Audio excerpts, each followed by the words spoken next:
I don't know about you guys, but I've always thought reptiles were adorable in a way. Me and my brother had a pet snake growing up, and yeah, I always loved the lizardmen because of that, especially these skinks. Like, I don't know, they're so adorable. Anyway, here we've got this replay courtesy of a new patron of mine, Spudhouse. Big thanks to him for his generous contribution, and he's playing the lizardmen up against tanks, dwarfs, so definitely in for an interesting matchup. Let's go over the builds here. We're going to be focusing mostly today on the skink cohorts, which come in two flavors, comparable to miners in that sense, although there are no miners here specifically to directly compare in battle. We'll have to save that for the end. Skink cohorts, yeah, you've got your basic skink cohorts, just kind of cheap, high model count infantry. We've got a skink cohort with javelins as well, of course, poison javelins. They've got 3 precursor volleys, and yeah, pretty solid armor piercing, 4 AP. Again, 120 unit models. Those javelin volleys are quite devastating. This is just an awesome skink build in general. We've got some red crests here through the center, including the cohort of Sotek, a 1 unit of Saurus, Legion of Chocolates as well for some missile resistance. And with 48 melee defense means that most dwarf units can't actually make that great a contact with them. Mazdamundi leading the way. Got 1 unit of Ripperdactyls and a couple Pterodon Riders, so fun stuff. Dwarfs, of course, 2 cannons. We've got Giant Slayers, some Thunderers, Grombrindle, the White Dwarf, aka Gromwindle. Get it? Anyway, yeah, we've got Neural Gremlins, Iron Breakers, Dragonback Slayers in the back. So, Skinks, the skink cohorts, their stats are not amazing in melee for the cost. They're only 300 points, which is not a ton, you know, on par with something like Goblins or, you know, Empire State Troop Spearmen. I mean, granted, they're not a spear unit, so it's not really fair to compare them to Spearmen, but Goblins really, at this cost, or again, Miners, be the best comparison. Their melee attack and defense stats are better than Miners, but not as good as Goblins.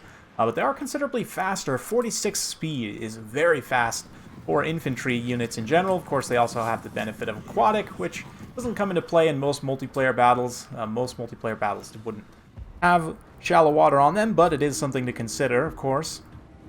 But yeah, the javelins give them a lot higher potential damage output, but really the thing here is the speed. That's the main thing I want to focus on, is the fact that they are very fast, and in a matchup like this, where the basically fastest ground units your opponents can bring, which are Slayers, are in fact slower than the skink cohort. You can use these guys to like chase routing units off, for example. Like, let's say Mazdamundi comes in here, Lizardmen taking quite a bit of damage on the approach, obviously, from all these range tools. Norgremlings pull up, throw the charges at the Saurus Warriors, but the Skinks push up and around the flanks, utilizing that little bit of extra mobility. Get into position here. Mazdamundi has taken significant damage, but look at this. Now, it's a unit of Thunderers, Terror Routes, and one of these skink cohorts can come in and potentially try and chase them down. Also this, they're now moving in to threaten the cannons here.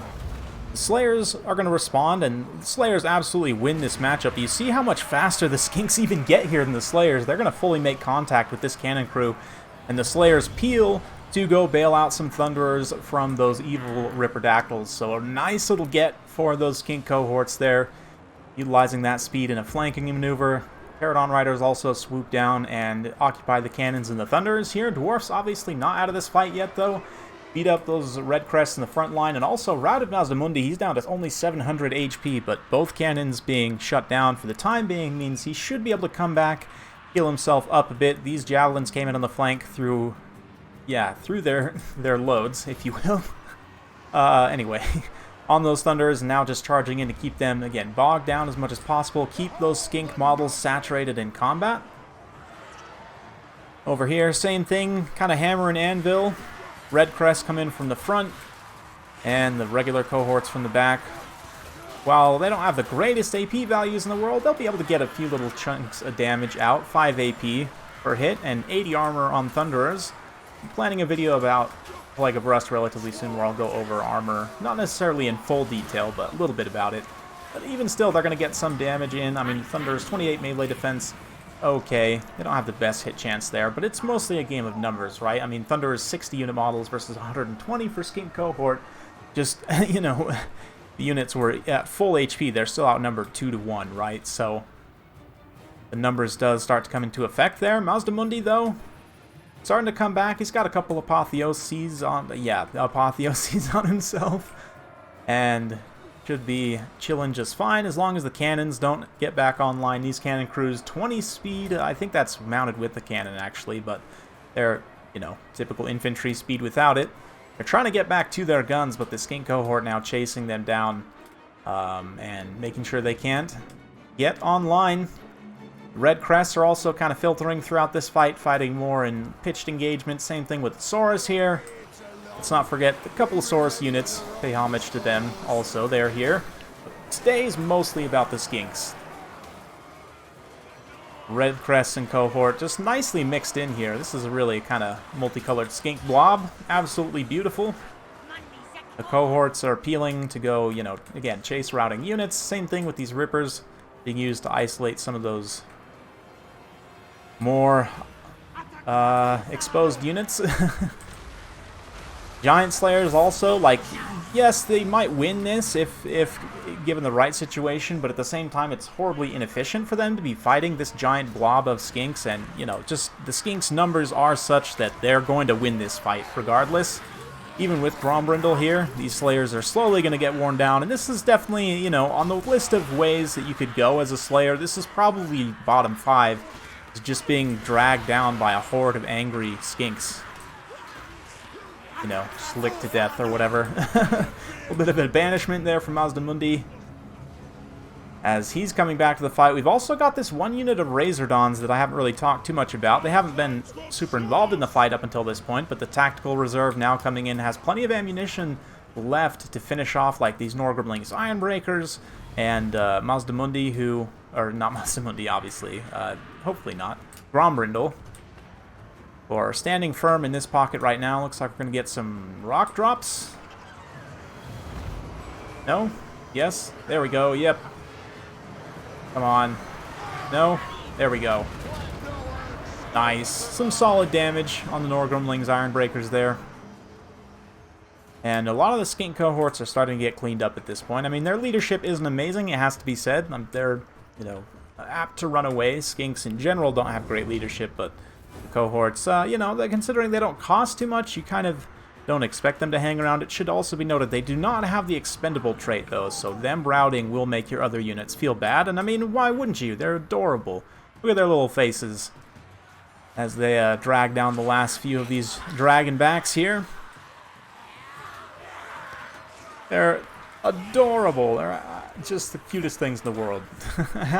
How could you not feel bad when they're routing, you know, if you're on their team at least? So, yeah, Razordon's coming in now. Throwing their spines at this little central blob here. One more cohort of Sotek just refusing to die here. Holding up this big blob. He eventually does, in fact, go down. But now the Razordons just able to sit and unleash their volleys free of any distractions. Fast forward a little bit through this late game as that unfolds. Gromwindle's going to come in. Skink cohorts come also with the Saurus for one final engagement here. Trying to drag down the elite dwarf infantry. And the white dwarf himself. It is quite a grind. But eventually, after some more rock droppings and, you know, so on, hopefully, at least, these Norgrimlings Ironbreakers will get out the fight. Balance power pretty heavily in Lizardmen's favor at this point. Mazdamundi's been able to continuously heal himself up, so he's coming in perfectly healthy, basically, and try and finish off Gromwindle. Oh man, Gromwindle with a nice little kind of parry there. Gotta be a little bit careful with those Razordons as well, so they don't do too much friendly fire, but they are firing in here, trying to finish off the Ironbreakers. Mazdamundi cycles out. Trying to cycle charge as best he can. It's a little hard when you're only 50 speed, but I mean, Grombrindle's only 32 speed, so you can definitely. 70 charge bonus as well means you definitely want to. Always be charging, right? As we know with those high charge units, and that does include monsters with high charge bonus as well. And this will go on for some time, but eventually Gromwindle gets worn down here. Few Skink cohorts just standing and bearing witness as well. Gonna come in here, saturate a few more numbers as Mazdamundi fights Pterodons as well. It takes everyone, you know, it takes all of us, as the Lizardmen say. And indeed it does. But eventually, Bromwindle goes down. And a beautiful replay. Big thanks to Spudhouse for sending that one in. Thanks again to him for his patronage. And awesome job by these skinks, man. The skink cohorts, in general, all around. The one here, melee variant, doubled up on its value. These other ones cost 400. They pay for themselves, if not, again, double up their value. So really excellent showing from the skinks today. Even the red crests, who weren't necessarily the highlight of this replay, also a couple of them actually do pay for themselves, which is not something you see all the time, but a lot of the similar, you know, benefits of the regular cohorts also apply to the red crests, you know, heat and so on. Sora's doing okay, mostly just holding the line. Mazdamundi taking a shellacking early on, but then coming back with that healing and carrying the day. Tank, for him, Gromwindle, a lot of kills, but actually not that much value at the end of the day. The infantry largely holds up as it should. Slayers, of course, generating a ton of value, but the ranged units here, the Thunders, definitely had a little bit of a rough time, and that's kind of where he lost out in terms of damage value. So, yeah, just to kind of quickly finish up, again, there's a couple units that are, in my mind at least, kind of directly comparable to skink cohorts. We'll be talking more about miners. I believe I've featured goblins before, the basic goblins. I'll need to double check on that, but these like very cheap, not necessarily chaff infantry, but they're like cheaper, like kind of one rung cheaper than, say, your Empire State Troops, right? 300 cost for these guys. Same thing for the goblins. Goblins, yeah, 20, 26. Only slightly better melee stats, actually. That surprises me. I guess they do have access to WA, though, and other, you know, very, I guess, common and frequently used melee attack buffs. So goblins, you could kind of just increase this by, I don't know, 5 or 10 on average, kind of over the course of a battle. They also do come with the expendable trait, which the skinks do not, and that's pretty important. Less charge bonus, but slightly more melee defense. They also have a silver shield, 55% missile block chance rather than just a bronze shield. Skinks do have that much more leadership, though, +5, which is significant. And also, again, 13 extra speed is really what you're paying for on these guys. So significantly squishier in terms of HP, but plus 13 extra speed. And of course, I have the option to take precursor volleys, as do miners, which is why I compare these two. Miners are 25 cost more expensive on both variants. Yeah, again, the skink cohort's better melee defense than miners. I actually thought the attack was better on cohorts as well, but all three of these units base 20 attack. Interesting. We all learned something new. Miners only 18 defense, less overall weapon strength, but they do have the benefit of having decent AP values. 17 AP, definitely very solid. And yeah, also very heavily armored, much better leadership, but obviously much slower. And surprisingly enough, even less HP than the skink cohorts. I guess there are 120 skink cohorts, so probably HP per model the miners have more. They're also only 75 models, whereas the other two units both are 120, right? And in terms of the precursor volley, you've got the poison javelins, which situationally, you know, the blasting charges versus the javelins, some are better against certain targets than others. You get 3 volleys, and of course it applies poison. Very good against monstrous targets as well, with that decent AP, whereas miners, I mean, they can be used against certain monsters. They do fire damage, which is nice in niche situations, but you only get the 1 volley of charges. They do really nice explosive damage against infantry, not the most AP, but still very solid, 7 explosive AP and 21 base damage.